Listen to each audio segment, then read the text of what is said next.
உண்மையை மக்கள் மத்தியில் கொண்டு சேர்க்க வேண்டியது என் கடமை. அதனால புறக்கணிக்கப்படுற திட்டமிட்டு ஒரு சிலர் சதியால் சீமானை வீழ்த்த நினைக்கும் போது இந்த போலி கபட வேடதாரி கருத்து கணிப்புகள் எல்லாம் மோசடியானது, தவறானதுங்கிறத உண்மையின் துணை கொண்டு சொல்கிறேன். இப்போ மக்கள் டே ஒன்றுல இருந்தே நான் ரங்கராஜ் பாண்டே மற்றும் சர்வே எடுக்கக்கூடிய என்னோட நண்பர்கள் சகோதரர்கள்ட்ட நான் மல்லு கட்டிட்டு இருந்தேன். அப்போ போலியா பொய்யா ஏன் சர்வே எடுக்கிறீங்க? என்ன நோக்கத்துக்கு அந்த சர்வே போட்டீங்க?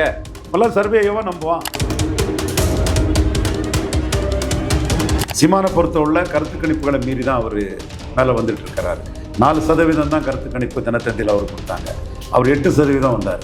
நாம் தமிழர் சீமான் ஒரு தீமைக்கு இன்னொரு தீமை மாற்றலன்னு அவர் நிலைப்பாட்டில் உறுதியாக தான் இருக்கார். என்னைக்கும் உறுதியாக இருப்பார். 5ஆம் முறை தனிச்சு நிற்கும் போது எடப்பாடி பழனிசாமி மிகப்பெரிய அளவில் பலையனப்படுத்துவார். தென் மாவட்டத்திலலாம் எடப்பாடி பழனிசாமியை ரொம்ப நன்றாகவே பலையனப்படுத்துவார். ஸோ 10.5 நான் கொடுத்த சரிதான்னு சொன்னால் மன்னார் நாவிதர் குயவர் போயர் ஒட்டர் வேட்டுவ கவுண்டர் புராளி கவுண்டர் தொட்டிய நாயக்கர் மருத்துவர் மங்களா முக்குவர் பரவராஜகுலம் மீனமர் ஆண்டிப்பண்டாரம் ஜங்கம் யோகீஸ்வரர் வலையர் போன்ற சமூகங்கள்லாம் சீமானுக்கே போயிடலாம். இப்படி நம்மளை குரலற்றவங்களுக்கு குரலாக சீமான் தான் இருக்காங்க. எடப்பாடியும் சிவி சண்முகமும் தொடர்ந்து நம்மளை ஏமாற்றிட்டு இருக்காங்கன்னு இந்த சமூகங்கள் நாம் தமிழர் நோக்கி போயிடலாம். முக்குலத்தோர்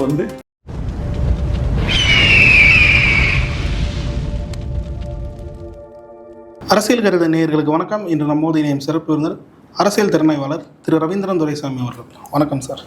வணக்கம் தம்பி. சார், சமீப 2-3 நாட்களில் சில கருத்து கணிப்புகள்லாம் வெளியாகி இருந்தது சார். அதில் குறிப்பிட்டு ஒரு விஷயத்தை பார்க்க முடிஞ்சது. விஜய் அவர்கள் முன்னிறுத்தியும் சீமான் அவர்கள் பின்னுக்கு தள்ளியும் அந்த கருத்து கணிப்புகள்லாம் வெளியாகிருந்தது. இதில் குறிப்பாக இன்னொரு விஷயம் என்னென்னா, தேமுதிகவும் பாமகவும் தங்களோட கூட்டணி நிலை பார்த்தா இது வரைக்கும் அறிவிக்கவே இல்லை. அதற்கு முன்னாடி இப்படியான கருத்து கணிப்புகள் வெளியிடுவது செல்லுபடியாகும்னு நினைக்கிறீங்களா சார்? கண்டிப்பாக செல்லுபடியாகாது. ஜான் ஆரோக்கியசாமி ஆதவ் அர்ஜுனாவோட திட்டமிட்ட சதி தான் இந்த கருத்து கணிப்புகள். அவங்கள்ட்ட பைண்டிங் ஆகி தான் இந்த கருத்து கணிப்புகளை பலரும் பண்ணுறாங்க. இன்னும் ஒரு தரப்பும் இந்த கருத்து கணிப்புகளை தங்களோட தொழிலுக்காக மோசடியாக பண்ணுறாங்க. சரி, நம்ம தப்புன்னு சொல்ல முடியாது.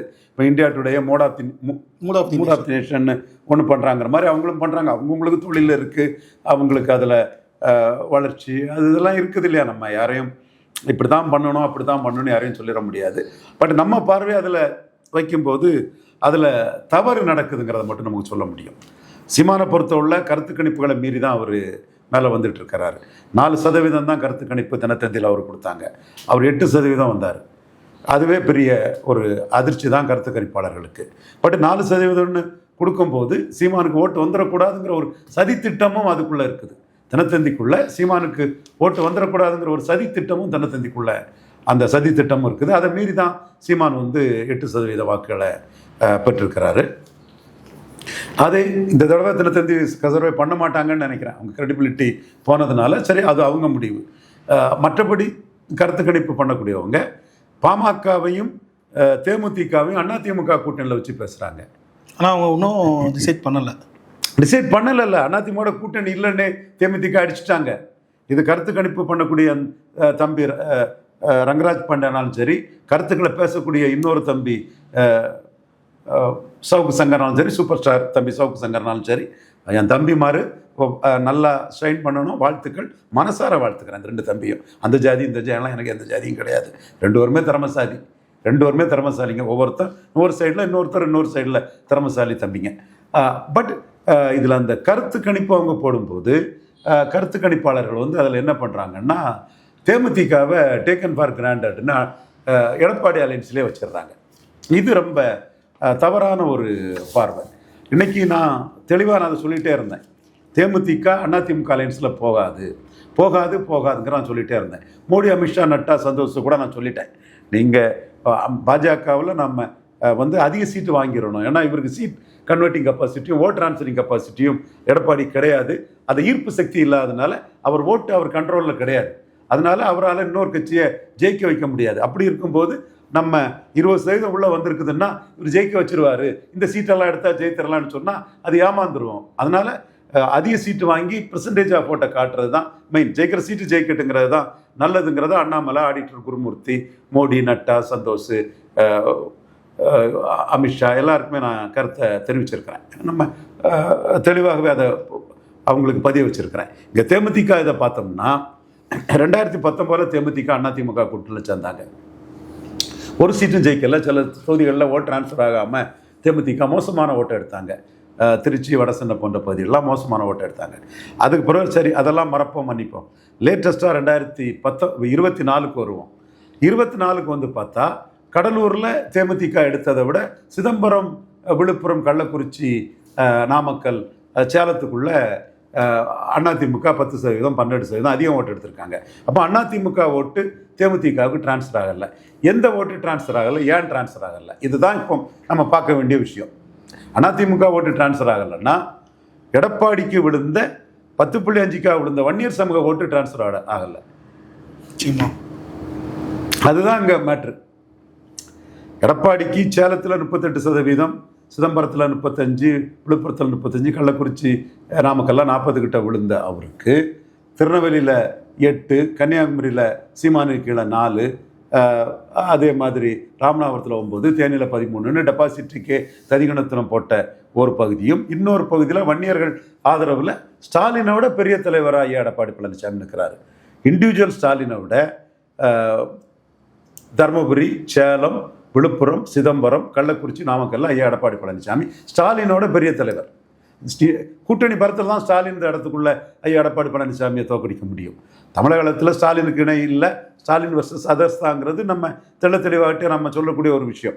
ஆனால் இந்த இடத்துக்குள்ள கூட்டணி பலத்துக்குள்ள தான் ஐயா எடப்பாடி பழனிசாமியை ஸ்டாலின் தோக்கடிக்க முடியுங்கிற அளவுக்கு எடப்பாடி பழனிசாமி இங்கே பலமான தலைவர்.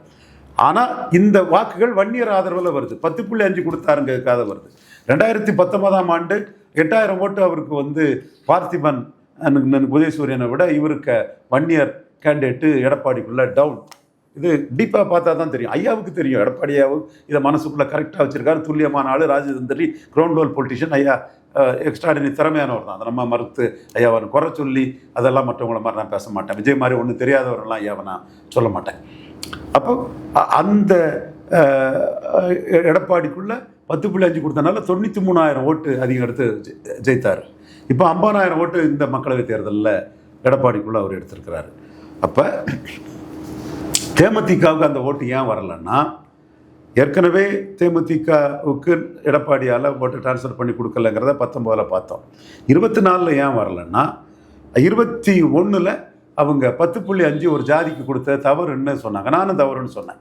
போல்டா பிரேமலதா அம்மையார் பெண் தலைவர்னாலும் மற்ற தலைவர்களே சொல்லாத ஒரு கருத்தை ஆணித்தரமாக சொன்னாங்க. அது இன்றைக்கும் அவங்களோட அந்த இதை அவங்களோட போல்ட்னஸ் வந்து பாராட்டத்தக்கது. அதில் எந்த மாறுபட்ட கருத்துக்குமே நமக்கு இடம் இல்லை. நீங்கள் எண்ணி நீங்கள் 12 கொடுத்தாலும் கூட தப்பு இல்லை. 31 சென்சஸ் படி 17% இருக்கிறாங்க வன்னியர்னு ஒரு பார்வை இருக்குது. அப்படி இருக்கும்போது நீங்கள் அதை எண்ணி 12 கொடுத்தாலும் கூட தப்பு இல்லை, கூடயும் கொடுங்க. எண்ணாமல் மற்ற ஜாதிகள் மத்தியில் ஒரு அவர்ஷனை உருவாக்கக்கூடிய அளவு. இப்போ இது கலெக்டர்ஸ் ரிப்போர்ட்டில் 8.5 தான் வன்னியர் இருக்கதா சொல்கிறாங்க. கலெக்டர் ரிப்போர்ட்டர்ஸு களஞ்சியமாக கலசம் ஆனைமுத்து கூட இருந்தவர், வன்னியர் சமூக தலைவர் தான், திக தலைவர். அவர் கூட இருந்தவர் கலசம்ங்கிறவர். அவர் எழுதின சமூக நீதி மலரில் கலெக்டர்ஸ் ரிப்போர்ட் வந்து 8% தான் வன்னியரை சொல்லுது. நான் 8 சொல்லிடுறல, அவங்க சொல்கிறாங்க 1931 சென்சஸ் 17 இருக்குங்கிறத நான் சொல்கிறேன். என்ன உடனே எனக்கு வன்னியருக்கு எதிரினே நம்ம முத்திர வந்துடுவாங்க. அப்போ நம்ம வந்து நியாயத்தை சொல்கிறோம், உண்மையை சொல்கிறோம். அப்போ நீங்கள் இப்படி ஒரு சூழல் இருக்கும்போது ஜாதிவாரி கணக்கெடுப்பு நடத்தி கொடுத்துட்டா 17 இருந்தால் அதுக்கு தக்கன கொடுங்க, குறைவாக இருந்தால் அதுக்கு தக்கன கொடுங்க. சீமான் அதை தான் இப்போ தெளிவாக சொல்கிறார். சீமான் எண்ணி கொடு, அளந்து கொடுன்னு சொல்கிறாரு. எடப்பாடி பண்ணது தப்புங்கிறது ஆகுது. அப்போ இந்த தப்புன்னு தேமுதிக சொன்னதில்லை. எடப்பாடிக்கு ஓட்டு போடக்கூடிய வன்னியர் ஓட்டு தேமுதிக விழல. அப்போ இப்பவும் அங்கே கூட்டணி போனாங்கன்னா எடப்பாடி கிட்ட வச்சுட்டு இருக்கிறது வன்னியர் ஓட்டு தான், அது விழாது.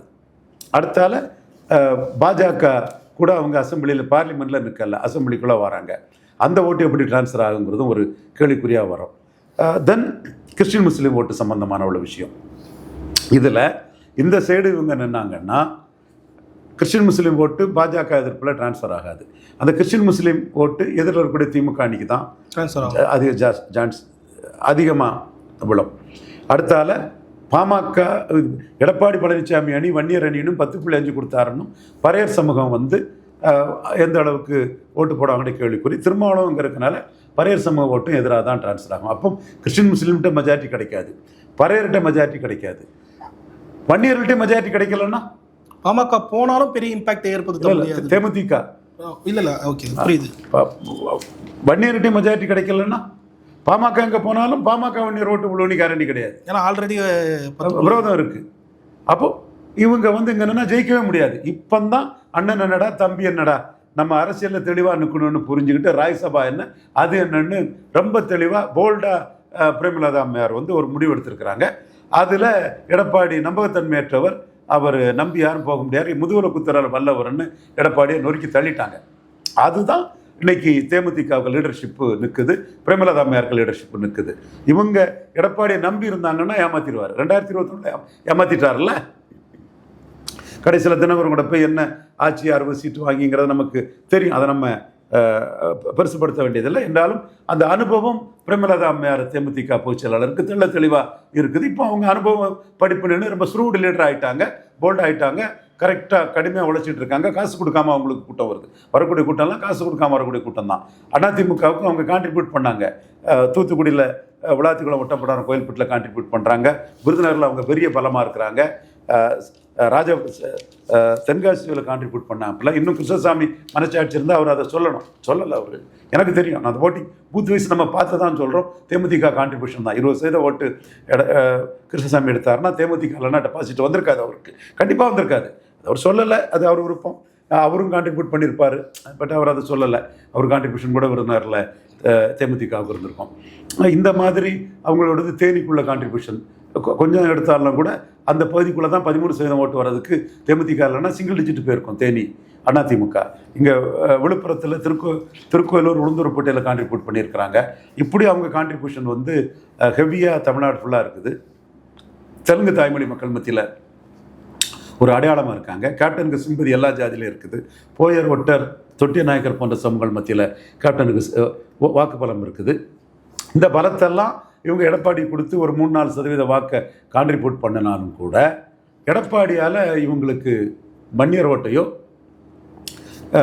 பிற ஓட்டுகளையோ கான்ட்ரிபியூட் பண்ணி வெற்றி பெற வைக்க முடியல. அப்போ எடப்பாடி கூட சேர்ந்தா தோல்வி உறுதி. ஓட் ட்ரான்ஸ்ஃபரிங் கெப்பாசிட்டி இல்லாதவர், சீட் கன்வெர்ட்டிங் கெப்பாசிட்டி இல்லாதவர். அப்போ vote transferring capacity, seat converting capacity இல்லாத எடப்பாடியை நம்பி கூட்டணிக்கு போக விரும்பாத தேமுதிகவை எப்படி சர்வே எடுக்கக்கூடிய சகோதரர்களே அதிமுக தேசிய ஜனநாயக கூட்டணி அதிமுக கூட்டணியில் தேமுதிக வைப்பீங்க? இதுதானே டே 1ல இருந்தே நான் ரங்கராஜ் பாண்டே மற்றும் சர்வே எடுக்கக்கூடிய என்னோட நண்பர்கள் சகோதரர்கள்ட்ட நான் மல்லு கட்டிட்டு இருந்தேன். அப்போ போலியா பொய்யா ஏன் சர்வே எடுக்கிறீங்க? என்ன நோக்கத்துக்கு அந்த சர்வே போட்டீங்க? இப்பெல்லாம் சர்வே எவன் நம்புவான்? 1008 சர்வே 1008 முறையில் வருது. ரெட்டிகள் சர்வே எல்லாம் சீமான் 20% வருவாருங்கிறாரு, விஜய்க்கு 4% வரும்னு ரெட்டிகள் சர்வே சொல்கிறான். அப்போ சர்வே எல்லாங்கிறது இன்னைக்கு வந்து ஒரு ஒவ்வொருத்தரும் ஒவ்வொரு பார்வையில் எடுக்கக்கூடிய ஒரு சர்வேன்னு ஆகிப்போச்சு. சர்வே யாரும் நம்பல. அப்போ நீங்கள் பிஸ்னஸுக்கு உங்கள் தொழிலுக்கு 10-20 பேர் சர்வே பண்ணுவான். 20 பேரும் 20 விதமாக இருக்கும். அப்போ நீங்கள் உங்கள் தொழிலுக்காக கூட்டணியில் வந்தால் சீட்டு ஜெயிக்காதுன்னு சொல்லக்கூடிய தேமுதிகவை தேசிய ஜனநாயக கூட்டணியில் வச்சு சர்வே பண்ணுறீங்க. அது எவ்வளோ பெரிய ஒரு தவறான செயல். தொழில் தான், தொழில் உங்களுக்கு ஓடணும், தொழில் யாருக்கும் ஓடணும். தொழிலை விட்டுட்டு நீங்கள் போக முடியாது. யூடியூப் நடத்துகிறீங்க, தொழில் பண்ணுறீங்க, நான் தப்புன்னு சொல்ல மாட்டேன். பட் மக்களை ஏமாற்றக்கூடாது இல்லையா? மக்களுக்கு ஒரு பார்வை கொடுக்கணும் இல்லையா? அப்போ இன்றைக்கி அவங்க வருவாங்களா மாட்டாங்களான்னு தெரியல. ரவீந்திரசாமி போன்றவங்கள்லாம் தேமுதிக வந்து vote transferring capacity, seat converting capacity இல்லாத எடப்பாடி கூட கூட்டணி வைக்க மாட்டாங்கன்னு ரவீந்திரசாமி போன்ற அரசியல் விமர்சகர்கள் ஒரு கருத்தை சொல்கிறாங்க. தேமுதிக பிரேமலதா அம்மையார், மதிப்புக்குரிய பிரேமலதா அம்மையாரை சந்தித்து கூட உரையாடக்கூடியவங்க கூட இப்படி ஒரு கருத்தை சொல்கிறாங்கன்னா அதுக்கு நீங்கள் மதிப்பு கொடுக்கணுமா வேண்டாமா? இப்போ நான் இன்னும் பிரேமலதா அம்மையாருக்கு நான் நன்றி தெரிவிச்சுக்கிறேன். நான் சந்தித்ததை அவங்க உடனே ட்வீட் போட்டாங்க. அப்போ எடப்பாடி பழனிசாமி தரப்புக்கிட்ட ஏமாறக்கூடிய அளவுக்கு உள்ளவங்க கிடையாது பிரேமலதா அம்மையார். என்றாலும் 2021 கசப்பான சம்பவத்தை அவங்க பார்த்துருக்காங்க. எல்லாத்துக்கும் மேலே எடப்பாடி பழனிசாமி பாமக கூட்டணி வேணும்னு நினைக்கிறார். பாமக கூட்டணி வேணும்னு நினைக்கிறனால தான் அந்த ராஜ்சபான்னு கேட்டதுமே டென்ஷன் ஆகிட்டார். ராஜ்சபா தேமுதிகான்னு கேட்டதுமே டென்ஷன் ஆகி அப்படி ஒன்று கிடையாதுன்ட்டார், சொல்லவே இல்லை. அப்போ நீங்கள் வந்து தேமுதிகாவை கொடுத்துட்டா பாமக நம்ம கூட வரமாட்டாங்க. பாமக வரலன்னா பெண்ணை எடப்பாடியில் தோற்று போகும். ஐ கணேசன்கிட்ட தோற்று 3வது போனாங்க. காவிரி கிட்ட தோத்தாரு. பாமக இருந்தே 2019 அவருக்கு சொந்த தொகுதியில் 8000 ஓட்டு கம்மி பாராளுமன்ற தேர்தலில். அப்போது பாமக முக்கியம்னு அவர் பார்க்குறாரு. ஒருவேளை 10.5 நிறைவேற்றப்படலை. அன்புமணி போல்டான ஒரு டிசிஷன், ப்ரூடாண்டான ஒரு டிசிஷன், இதுதான் நமக்கு சரியா இருக்குன்னு 10.5 எடுத்து தனிச்சு நின்றுட்டாருன்னா இவர் எடப்பாடி வின்னபிலிட்டி சிக்கல், மற்ற வட தமிழகத்தில் நின்று எதிர்க்கட்சி தலைவராக வர்றது சிக்கல். அப்போ இவர் எதிர்க்கட்சி தலைவராக வர்றதுக்கும் இவருக்கு சட்டமன்ற உறுப்பினராக வெற்றி பெறதுக்கும் பாமக முக்கியம். அதனால தான் நான் தரவு இல்லாமல் சொல்ல மாட்டேன். சர்வே கோஷ்டிகள் மாதிரி தரவு இல்லாமல் நான் சொல்ல மாட்டேன். எது சொன்னாலும் 2 தரவு நான் சொல்லுவேன். அப்போ தான் எனக்கு மரியாதை இருக்கும். இவர் கடலூர் கூட்டத்தில் ஐயா எடப்பாடி பழனிசாமி அவர்கள், மதிப்புக்கு மரியாதைக்குரிய எடப்பாடி பழனிசாமி அவர்கள் வந்த வன்னியர் கூட்டத்துக்கிட்ட 10.5 கோஷம் போட்ட அந்த கூட்டத்துக்கிட்ட நான் தான் தந்தேன், வந்ததும் தருவானார் சொன்னாரா இல்லையா? பாமக 2ஆ இருக்குது. இன்னைக்கும் ராமதாசன் நீக்குவாரா, அது இதெல்லாம் பெரிய ஓடிட்டு இருக்கு. ஆனால் அவர் ஜெயங்கொண்டாம் கூட்டத்தில் என்ன சொன்னார்? ஜெயங்கொண்டாம் கூட்டத்தில் அவர் பாமக நம்ம கூட இருக்காங்க, என்டிஏல இருக்காங்க, அதனால நம்ம கூட வருவாருங்கிறாரு. இப்போ என்டிஏ மதித்து பாமக என்டிஏ கூட இருக்கனால நம்ம கூட வந்துருவாங்கங்கிறாரு. அப்போ இவர் கூட கூட்டணியில் நின்னது தேமுதிக. இவருக்கு பல தொகுதியில் டெபாசிட் போகாமல் காப்பாற்றி கொடுத்தது தேமுதிக. பல தொகுதியில் டெபாசிட் போகாமல் காப்பாற்றி கொடுத்தது கேப்டன் சிம்பதியும் பிரேமலதா விஜயகாந்த் அம்மையாரோட பிரச்சாரமும். உண்மை. நான் பூத் வைஸ் எடுத்து நான் போட தயாராக இருக்கேன். எங்கள் டீம் பூத் வைஸ் எடுத்து தேமுதிக ஓட்டு இல்லைன்னா டெபாசிட் இல்லைன்னு நான் எடுத்து போட தயாராக இருக்கிறேன். அப்போ இந்த அளவுக்கு இவர் கூட்டணியில் இருந்து ஹெல்ப் பண்ண தேமுதிகவை விக்கிரவாண்டியில் இவர் எதிர்த்து நின்னது பாமக. பாமகவுக்கு பயந்து களத்துக்கு போகாமல் இருந்தார். இவரும் பாய்காட் பண்ணதுனால தேமுதிகவும் விக்கிரவாண்டியை பாய்காட் பண்ணாங்க. கூட்டணி ஒன்றா இருக்கணுங்கிற லெவலில் அவங்க பண்ணாங்க. ஆனால் அந்த தேமுதிகவை புறந்தள்ளி பாமகவுக்கு பெரிய முக்கியத்துவம் கொடுத்தாரு. எடப்பாடியில் ஜெயிக்கிறதுக்காக அதை கொடுத்தாரு. சகோதரர்களே, நண்பர்களே, நான் பொய்யும் சொல்லலை, மனச்சாட்சிக்கு புறம்பாட்டும் பேசலை.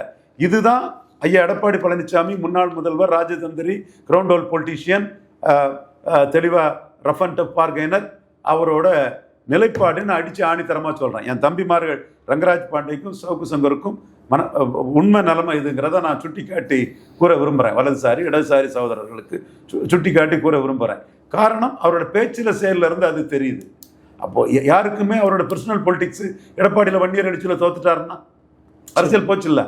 எதிர்கட்சி தலைவராக வன்னியர் கூட்டணி இல்லாமல் வராமல் போனால் அரசியல் போச்சு இல்லை. அப்போ முக்கியம் பாமக தான். ஆனால் பாமக முக்கியம்னு சொன்னவர் ஏன் பாஜகவில் வந்தாருன்னு சொன்னால், பாமக பாஜகவை காட்டி பேரம் பண்ணுவாங்க. பாஜகவோட சேர்ந்துட்டாங்கன்னா இல்லை, அது முடிஞ்சு போச்சு. பாஜக பாமகவையும் சேர்த்து சீமான சிஎம் கேண்டிடேட்டாக சொல்லி ஒரு அணி அமைச்சிடலாம். நிதிஷ்குமார் ஆஃப் தமிழ்நாடு சீமான்னு மோடி நினைச்சாரு, ஒரு அமைச்சிடலாம். அப்போ அதை தடுக்கிறதுக்கு 20% உள்ள கொண்டு வந்துட்டாரு. அது ஒரு வீகம். அவர் பெரிய வீகத்தில் சிறந்தவர் தான் ஐயா எடப்பாடி பழனிசாமி. தன்னை காப்பாற்றிக்கிறதுக்கு, தான் எம்எல்ஏ ஆகிறதுக்கு, தான் எதிர்க்கட்சி தலைவராகிறதுக்கு ஒன்றுபட்ட பாமக தேவைன்னு அவர் முடிவு பண்ணும்போது தேமுதிக உதாசீனப்படுத்துறாரு. ராஜ்சபா பட்டி கேட்டால் டென்ஷன் ஆகிறாரு. இது அவருக்கு பார்வை. தேமுதிக பார்வை, உங்ககிட்ட இருக்க ஓட்டே ஜெயங்கொண்டத்திலையும் அரியலூரில் நீங்கள் லீடு வர்றதுக்கு பாமக கீழே போய் வன்னியர் ஓட்டு உங்களுக்கு வந்திருக்கு. திருமாவளவன் தோக்கடிக்கணும்னு வன்னியர் ஓட்டு உங்களுக்கு வந்திருக்கு. அதே மாதிரி விழுப்புரத்தில் ரவிக்குமாரை தோக்கடிக்கிறதுக்கு வன்னியர் ஓட்டு உங்களுக்கு வந்திருக்கு. அந்த ஓட்டு தேமுதிகவுக்கு டிரான்ஸ்ஃபர் ஆகும்னா ஆகாதுங்கிற முடிவை தெளிவாக பிரேமலதா விஜயகாந்த் அம்மையார் எடுத்துட்டாங்க. அதில் சான்ஸ் எடுக்காண்டாம். எடப்பாடிக்கு ராஜ்சபா வாங்கிட்டு போகிறதுனால அவர் கூட கூட்டணியில் நின்று 20 சீட்டு வாங்கி நின்னாலும் கூட தோற்று போய் அதுக்கு பிறகு அரசியல் இது வீக்கன் ஆகிடக்கூடாதுங்கிறதுல அவங்க தெளிவாக இருக்கிறாங்க. ஸோ அவங்க வெல் வெஸ்ட் ஆகிட்டாங்க. எடப்பாடிக்கு கேரக்டர் ரெடியூசிங் கிரேஸ் என்னன்னு தெரிஞ்சிட்டாங்க. வெளிப்படையாட்டே சொல்லிட்டாங்க. இனிமேலும் தேமுதிகவை அதிமுக பாஜக கூட்டணியோட சேர்த்து வச்சு சர்வே எடுக்க மாட்டாங்கன்னு நம்புகிறேன். அப்படி எடுக்கிறது ஒரு அறிவு நாணயமற்ற செயல்னு நான் சுட்டி காட்ட கடமைப்பட்டிருக்கேன். யாராக இருந்தாலும் சரி சகோதரர்கள் அதை செய்யாண்டான்னு நான் கருதுகிறேன். ஏன்னா இப்போ ஒரு சில சகோதரர்கள் பேரை சொல்கிறேன்னு வருத்தப்படாண்டாம். அவங்களுக்கு நான் வெல்விஷர் தான். கருத்து மக்கள் மத்தியில் கரெக்டாக போகணும். இப்போ நாம் சொன்னோம், எடப்பாடிக்கு vote transfer capacity, seat converting capacity கிடையாது, யாரும் அவர் கூட கூட்டணிக்கு போக மாட்டாங்கன்னு நம்ம சொன்னோம். பாஜக கூட்டணி போனது, நாமளே பாஜக 29 தான் அவரை சேர்த்துக்குவாங்க, போக மாட்டாங்கன்னு நினச்சோம். போனது நமக்கு அதிர்ச்சியான ஒரு இதுதான், ஒத்துக்கிறோம். நாம் அவரை 13% தள்ளிக்கிட்டு 29 சேர்த்துக்கலான்னு தான் மோடிக்கிட்ட சொல்லியிருந்தோம். டக்குன்னு அவர் 20 வாராருன்னு தெரிஞ்சதும் இவங்க சேர்த்துக்கிட்டாங்க. அப்போ நம்ம கணக்கு அந்த இடத்துல தப்பாக போச்சுனாலும் நம்ம அதை மனப்பூர்வமாக நம்ம அதை சொல்ல கடமைப்பட்டிருக்கோம். பட் அவங்களுக்கே தெரியும் சீட் கன்வெர்ட் ஆகாதுன்னு. அதனால தான் இப்போ சீட் ஷேரிங்கில் அவங்க இறுக்கி பிடிக்கிறாங்க. இப்போ இவருக்கு சீட் கன்வெர்ட்டிங் கெப்பாசிட்டி இல்லைங்கிறதுக்கு இன்னொரு எக்ஸாம்பிளே நான் இதில் சொல்கிறேன். நடந்த விஷயந்தான். விக்கிரவாண்டியில் 36% வாக்கு ஐயா எடப்பாடி பழனிசாமிக்கு இருக்குது. சூப்பர் வாக்கு. எம்ஜிஆர் ஜெயலலிதாவுக்கு இல்லாத வாக்கு. அது எம்ஜிஆர் ஜெயலலிதாவுக்கு இல்லாத வாக்கு விக்கிரவாண்டிக்குள்ள, அந்த பகுதிக்குள்ள கண்டிப்பாக எம்ஜிஆர் ஜெயலலிதாவோட ஆவரேஜாக செல்வாக்கான வாக்கு. அது விக்கிரவாண்டியில் அவருக்கு வாக்கு வன்னியர் வாக்கு, பன்னியர் சப்போர்ட் பேசி பெருமளவில். அப்போ அந்த வாக்கை விக்கிரவாண்டிக்குள்ள எடுத்து நிற்கிறவர் 10.5 கருத்து சொல்ல முடியாமல் 10.5 நான் கொடுத்தது சரிதான்னு சொன்னால் மன்னார், நாவிதர், குயவர், போயர், ஒட்டர், வேட்டுவ கவுண்டர், புராளி கவுண்டர், தொட்டிய நாயக்கர், மருத்துவர், மங்களா, முக்குவர், பரவராஜகுலம் மீனமர், ஆண்டிப்பண்டாரம், ஜங்கம், யோகீஸ்வரர், வலையர் போன்ற சமூகங்கள்லாம் சீமானுக்கே போயிடலாம். இப்படி நம்மளை குரலற்றவங்களுக்கு குரலாக சீமான் தான் இருக்காங்க. எடப்பாடியும் சி வி சண்முகமும் தொடர்ந்து நம்மளை ஏமாற்றிட்டு இருக்காங்கன்னு இந்த சமூகங்கள் நாம் தமிழர் நோக்கி போயிடலாம். முக்குலத்தோர் இவர் முக்குலத்தோருக்கு எதிரியாக இருக்கார், சசிகலா, தினகரன், ஓபிஎஸ் இவங்களே அடிச்சிட்டாரு, நம்ம இடஒதுக்கீட்டில் நமக்கு அநீதி பண்ணுறாருன்னு அவங்களும் எதிராக போயிடுவாங்க. மற்ற சமூகங்களும் இன்னும் ஒரு ஜாதிக்கு மட்டும் இவர் பண்ணுறாரு, அது தப்பு இல்லை, நியாயம் இல்லையா, பொறுப்பற்ற முதல்வராட்டு கொஞ்சம் கூட பொறுப்பு இல்லாமல் ஜாதி வாரி கணக்கெடுக்க நடத்தாமல் ஒரு ஜாதி கொடுத்துட்டாருன்னு பிற ஜாதிகளும் அவருக்கு எதிராக போகிறதுக்கு இவர் பொறுப்பு இல்லாத முதல்வர்னு பிற ஜாதிகளும் அவரை கருதுருவாங்க. அதனால தான் 10.5 நான் கொடுத்த சரின்னு சொல்ல முடியாமல், சரின்னு சொன்னாலும் நான் நடக்கலைன்னா பாமக மல்லு கட்டுவாங்க, அது தப்புன்னு சொல்ல முடியாமலும் களத்தை விட்டு அவர் விலகி போயிட்டார். அப்படி விலகி போகும்போது என்ன நடந்ததுன்னா, நாம் தமிழர் சீமான் இவருடைய சபாநாயகருக்கு எதிரான அந்த போராட்டத்தை ஆதரித்தார். அதில் இடும்பாவனம் கார்த்திக்கும் ராவணன் என் நண்பர் தான், அட்வொகேட்டு, சிறப்பான அட்வொகேட்டு, திறமையான அட்வொகேட்டு, அவரும் போய் ஆதரவு கொடுத்தாங்க. ஆனால் அதிமுக வாக்கில் 1% கூட சீமானுக்கு வரல. அப்போ எடப்பாடி கண்ட்ரோலில் அந்த ஓட்டு இல்லை. நிச்சயமா இப்போ எடப்பாடிக்கு ஈர்ப்பு சக்தி இல்லை, நான் சரிஸ்மாட்டிக் லீடர், சரிஸ்மா இல்லை, அவர் ஓட்டு அவர் கண்ட்ரோலில் இல்லை, அவர் சொல்லி ஓட்டு டிரான்ஸ்ஃபர் ஆகாது. அப்போ அவரை நம்பி யார் அது பிறகு கூட்டணிக்கு போவாங்க? இப்போ நீங்கள் பாமகவை எடுத்துட்டாலும் கூட 2009 பாமக அவ்வளோ சீட்லேயும் தோற்று போனாங்க. எடப்பாடி இருந்தார், ஓபிஎஸ் இருந்தார், ஜெயலலிதா அம்மையார் தலைமையில். 2019 ரெட்டை தலைமை இபிஎஸ் ஓபிஎஸ் அவ்வளோ சீட்டும் பாமக தோல்வி, மோசமாக தோத்துட்டாங்க. இன்னும் சொல்லப்போனால் அரூரில் வெள்ளாள கவுண்டர் எடப்பாடி பழனிசாமிக்கு சமுதாயம் அவங்க ஓட்டு போடலைங்க அன்புமணிக்கு. நான் எனக்கு பொய்யா சொல்கிறேங்க, அன்புமணிக்கு மனச்சாட்சிக்கு தெரியாதா? சௌமியா அன்புமணி அவங்க பாமகக்காரங்க அந்த பூத்து லெவல் ஓட்டிங் பேட்டர்னை பார்த்தா அவங்களுக்கு புரியாதா? கண்டிப்பாக தெரியும். அப்போ அவருக்கு ஓட் ட்ரான்ஸ்ஃபரிங் கெப்பாசிட்டி இல்லை. ஸோ எடப்பாடியால் பாமகவுக்கு நான்-1 ஓட்டை ட்ரான்ஸ்ஃபர் பண்ண முடியாது, எடப்பாடியால் தேமுதிகவுக்கு 1 ஓட்டை ட்ரான்ஸ்ஃபர் பண்ண முடியாது. அவங்க தெளிவாக புரிஞ்சுக்கிட்டு வெளியேறிட்டாங்க. பாமக என்ன செய்ய போகிறதுங்கிறத பொறுத்திருந்து தான் பார்க்கணும். ஸோ ஓட் ட்ரான்ஸ்ஃபரிங் கெப்பாசிட்டி இல்லாத எடப்பாடி கிட்ட பாஜக மட்டும் கூட்டணி போயிருக்குன்னு நீங்கள் கேட்கலாம். பாஜக 20% வாக்கு உள்ள வருது, திமுகவும் காங்கிரஸும் பெரிய மாட்டாங்கன்னு சொல்லும்போது ஒரு 30-35% பலம் கொண்ட திமுக காங்கிரஸ் கூட இருக்கும்போது ஒரு 20% பலம் கொண்ட அண்ணா திமுக நம்ம கூட வந்தால் நல்லது தானேன்னு அவங்க அந்த அலையன்ஸுக்கு போகிறாங்க. வெற்றி வாய்ப்பு கூட 2வது, பலத்துக்கேற்ற பங்கீட பெறணுங்கிறதுல இப்போ அண்ணாமலை, நயனார் நாகேந்திரன், தமிழிசை எல்லாருமே இப்போ ஆஃப் லைட்டு, அதில் ஏமாந்துடக்கூடாது. கூட்டணிக்கும் வேறு கட்சி வரல, எடப்பாடிக்கும் ஓட் ட்ரான்ஸ்ஃபரிங் கெப்பாசிட்டி இல்லை. எடப்பாடியை நம்பி 20 சீட்டுக்கு 4 சீட்டை தான் ஜெயித்தது. அன்றைக்கி ஓபிஎஸும் இருந்தார், ஓபிஎஸ் இருந்தது, திருநெல்வேலியில் ஒரு ஹெல்ப்ஃபுல்லாக இருந்தது, நாகர்கோவிலில் ஹெல்ப்ஃபுல்லாக இருந்தது. நாகர்கோவிலில் திரும்பலாம் ஒரு சிம்பதி ஜெயலலிதாவுக்கு ஒரு ஆளுன்னு, திருநெல்வேலியில் கொஞ்சம் மரவர் ஓட்டு, அதெல்லாம் ஓபிஎஸ் இருந்தார். இப்போ ஓபிஎஸும் இல்லை. அப்போ நான் வெள்ளாள கவுண்டர் ஓட்டுலேயும் சரஸ்வதி இவங்க வானதி ஜெயித்த ஓட்டுலேயும் ஒரு பாதிப்பு இருக்கும். ஸோ இந்த வகையில் தேமுதிக திமுக அணி கூட போய் சேரதுக்கும் வாய்ப்பு இருக்குது. அதனால எடப்பாடி கிட்ட vote transferring seat converting capacity இல்லாதவர்கிட்ட பலத்துக்குரிய சீட்டை வாங்கிடணும்னு பாஜகவும் நிற்கிறாங்க. இதுதான் கரெக்ட் பொலிட்டிக்ஸ், உண்மையான பொலிட்டிக்ஸ். நான் எடப்பாடிக்கு தனிப்பட்ட விரோதம் ஒன்றும் இல்லை, எடப்பாடி டிக்ளேர் பண்ணி எடப்பாடி புல்டவுன் பண்ணக்கு தான் சொல்கிறேன். ஆனால் பொய்யை சொல்லலை, உண்மைக்கு புறம்பானதை சொல்லலை, மனச்சாட்சிக்கு விரோதமாக எதையும் சொல்லலை, எவிடன்ஸ் இல்லாததை சொல்லலை, தரவுகள் இல்லாததை சொல்லலை. அதனால தான் நான் சொல்கிறது, தேமுதிக பிரேமலதா அம்மையார் போன்றவங்கள்லாம் இது கரெக்டு, இவர் உண்மையாக சொல்கிறாரு, நாணயமாக சொல்கிறாரு, நியாயமாக சொல்கிறாரு, இவர்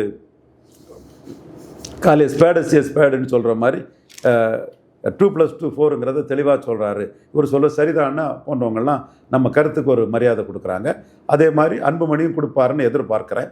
அன்புமணி அதை தாண்டி நீங்கள் எடப்பாடி கூட கூட்டணி போனால் 35 சீட்டு ஒரு ராஜ்யசபானா கரெக்டு, அல்லது தனிச்சு நின்று வன்னியர் எழுச்சியை காட்டுறது தான் அன்புமணி கரெக்டாக இருக்கும். நாம் தமிழர் சீமான் ஒரு தீமைக்கு இன்னொரு தீமை மாற்றலன்னு அவர் நிலைப்பாட்டில் உறுதியாக தான் இருக்கார், என்றைக்கும் உறுதியாக இருப்பார்.